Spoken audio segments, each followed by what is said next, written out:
베드로전서 2장 9절. 그러나 너희는 택하신 족속이요 왕 같은 제사장들이요 거룩한 나라요 그의 소유가 된 백성이니 이는 너희를 어두운 데서 불러내어 그의 기이한 빛에 들어가게 하신 이의 아름다운 덕을 선포하게 하려 하심이라. 너희가 전에는 백성이 아니더니 이제는 하나님의 백성이요 전에는 긍휼을 얻지 못하였더니 이제는 긍휼을 얻은 자니라. 18절. 사환들아 범사에 두려워함으로 주인들에게 순종하되 선하고 관용하는 자들에게만 아니라 또한 까다로운 자들에게도 그리하라.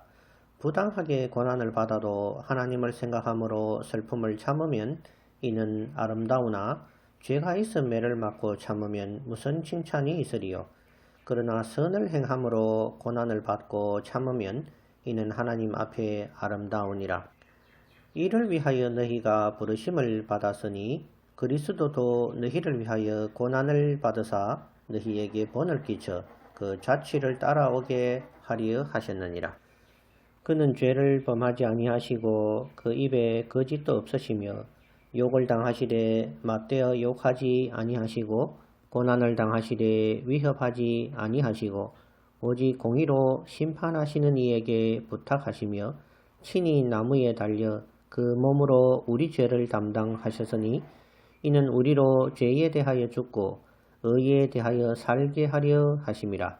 그가 채찍에 맞음으로 너희는 나음을 얻었나니 너희가 전에는 양과 같이 길을 잃었더니 이제는 너희 영혼의 목자와 감독 되신 이에게 돌아왔느니라.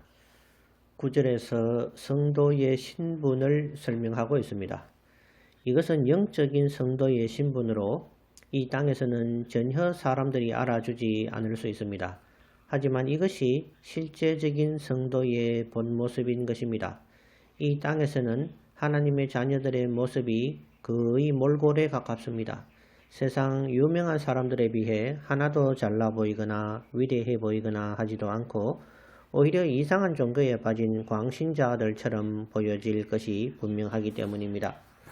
세상에 속한 사람들은 이 땅에서 번깃을 받은 사람이 있을 수 있고 또 이 땅에서 영광을 받은 사람들이 얼마든지 있을 수 있습니다. 성경이 또한 그들은 이 땅에서 자기의 영광과 번깃을 받았다고 기록하고 있습니다. 그러면서 성경은 땅에 속한 영광이 따로 있고 하늘에 속한 영광이 따로 있다고 말합니다. 베드로는 바로 성도의 하늘에 속한 영광을 표현하고 있는 것입니다. 우선 택하신 족속이며 왕 같은 제사장이며 거룩한 나라요 그의 소유된 백성이라고 말합니다. 즉 하나님의 선택함을 받은 사람들이란 것입니다. 또 예수님은 멜기세덱의 반차를 잇는 대제사장이시며 성도는 왕 같은 제사장이라고 기록합니다. 아마도 주님과 더불어 천년을 통치할 때에 왕 같은 제사장으로서 사명을 다할 것입니다. 이러한 지위는 성도의 부활이 있은 다음에 누리게 될 역할들입니다. 또 성도 한 사람 한 사람을 나라라고 표현하고 있습니다. 한 개인이 아니라 한 나라라고 표현했을 때에는 나라처럼 큰 몫을 담당할 일이 있을 것입니다. 우리가 부활 이후에 어떤 일을 할지는 성경이 침묵하고 있기 때문에 알 수가 없습니다. 하지만 부활한 한 성도를 왕 같은 제사장이면서 나라라고 성경은 표현합니다.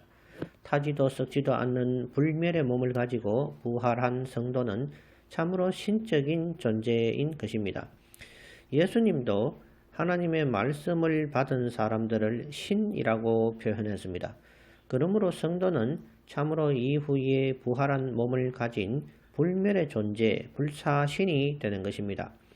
성경에 하늘에 있는 별들을 보고 분향하지 말라고 교훈하면서 저 별들은 천하 만민을 위해 분정된 것이라는 표현이 나옵니다. 분정이라 함은 나누어 정했다는 뜻입니다.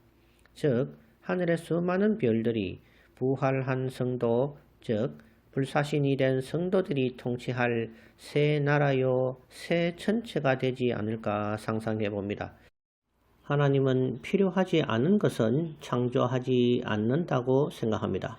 그런데 우주에는 놀고 있는 별들이 너무 많다고 생각하지 않습니까? 그러한 별들은 무엇 때문에 하나님이 창조해 놓으셨을까요? 성경은 부활 후의 성도의 일이 무엇인지 기록하고 있지 않습니다. 다만 부활하여 영생을 누린다는 사실만을 기록하고 있습니다.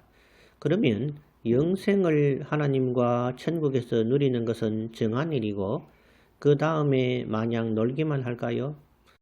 여러분들도 상상력을 발휘해 보시기를 바랍니다.